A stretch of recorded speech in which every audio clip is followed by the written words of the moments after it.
નું solution chapter number 7 માટે છે। તો પહેલું છે ટીવીની વેચાણ કિંમત ₹32,000 છે, તેના પર 8% જીએસટી આપવો પડે તો ટીવી ખરીદવા કેટલી રકમ આપવી પડે?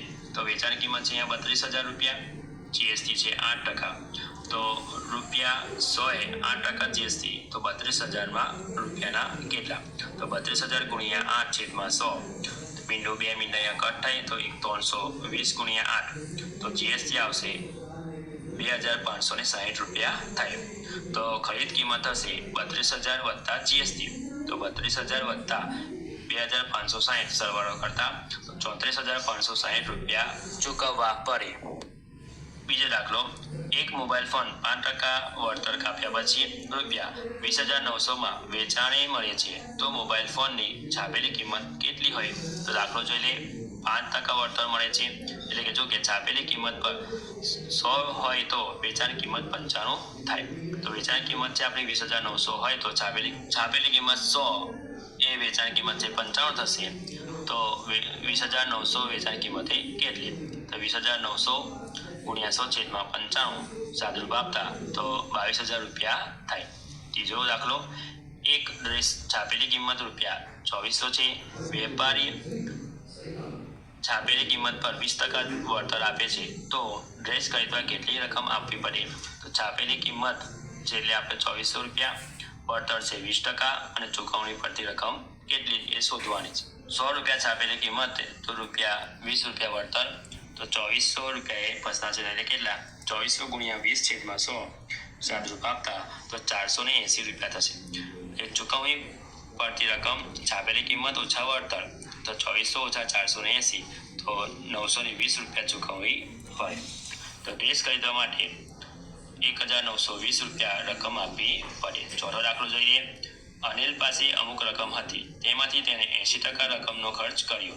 જો અનિલ પાસે ₹1200 વધ્યા હોય તો પહેલા તેની પાસે કેટલી રકમ હતી?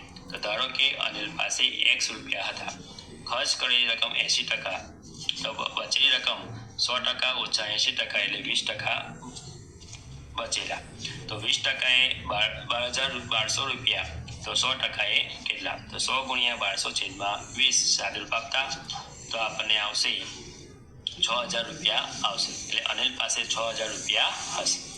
હવે ચેપ્ટર નંબર 8 માંથી જોઈ લઈએ। પહેલો સરવાળો કરો, તો 5x² ઓછા 4x² વત્તા 3 અને 3x² વત્તા 7x² ઓછા 9, તો આપણે સરવાળો કરવાનો છે એટલે 5x² ઓછા 4x² વત્તા 3 વત્તા 3x² વત્તા 7x² ઓછા 9, તો 5x² ઓછા 4x² વત્તા 9 વત્તા 3x² વત્તા 7x² ઓછા 9, તો 5x² અહીંયા થશે 3x² એટલે સરવાળો થશે તો 8x² વત્તા 4 ઓછા 4x², આ બાજુ છે વત્તા 7x² સાદુરૂપ થશે એટલે 3x² વધશે, વત્તા 3 અને ઓછા 9 એટલે 6 આવશે, મોટા પદની નિશાની એટલે ઓછા 6 આવશે। બીજું 6a² ઓછા 7a ઓછા 9 અને 9a² વત્તા 10a વત્તા 5, સરવાળો કરતા આપણે તો 6a² ઓછા 7a ઓછા 9 વત્તા 9a² વત્તા 10a વત્તા 5, તો 15a² વત્તા 3a ઓછા 4 આવશે। હવે ત્રીજો દાખલો, 15 વત્તા 5x² ઓછા 10x અને 2x ઓછા 2x² ઓછા 5, સરવાળો કરતા તો 15 વત્તા 5x² ઓછા 10x વત્તા 2x ઓછા 2x² ઓછા 5, તો 3x² ઓછા 8x વત્તા 10 આવશે। ચોથું, 10 ઓછા 3x² વત્તા 4x અને 2x² ઓછા 8x ઓછા 2, સરવાળો કરતા તો 10 ઓછા 3x² વત્તા 4x વત્તા 2x² ઓછા 8x ઓછા 2, તો ઓછા x² ઓછા 4x વત્તા 8। હવે બીજો છે બાદબાકી કરો, તો પહેલું પ્રશ્ન જોઈ લઈએ। 3x² ઓછા 4x વત્તા 1 માંથી 2x² વત્તા 6x ઓછા 8, તો બાદબાકી કરવાની છે એટલે 3x² ઓછા 4x વત્તા 1 કૌંસમાં મૂકતા આપણે 2x² વત્તા 6x ઓછા 8। હવે વિદ્યાર્થી મિત્રો માઇનસ કાં છે એટલે આગળની નિશાની બદલાશે, 3x² ઓછા 4x વત્તા 1 બેઠું હવે ઓછા 2x² વત્તા છે એટલે ઓછા 6x ઓછા છે એટલે વત્તા 8, તો x 8x નો વર્ગ ઓછા 10x વત્તા 9 આવે. બીજું 8x નો વર્ગ ઓછા 6x ઓછા 11 માંથી 5x નો વર્ગ વત્તા 4x ઓછા 7 બાદબાકી કરવાની છે. એટલે કે કૌંસમાં મૂકતા 8x નો વર્ગ ઓછા 6x ઓછા 11 ઓછા કૌંસમાં 5x નો વર્ગ વત્તા 4x ઓછા 7 8x નો વર્ગ ઓછા 6x ઓછા 11 એવા ને એવા ઓછા 5x નો વર્ગ વત્તા છે તો ઓછા 4x ઓછા છે તો વત્તા 7 સાદુરૂપ આપતા 3x નો વર્ગ ઓછા 10x વત્તા 4 આવે. ત્રીજો જોઈ લઈએ.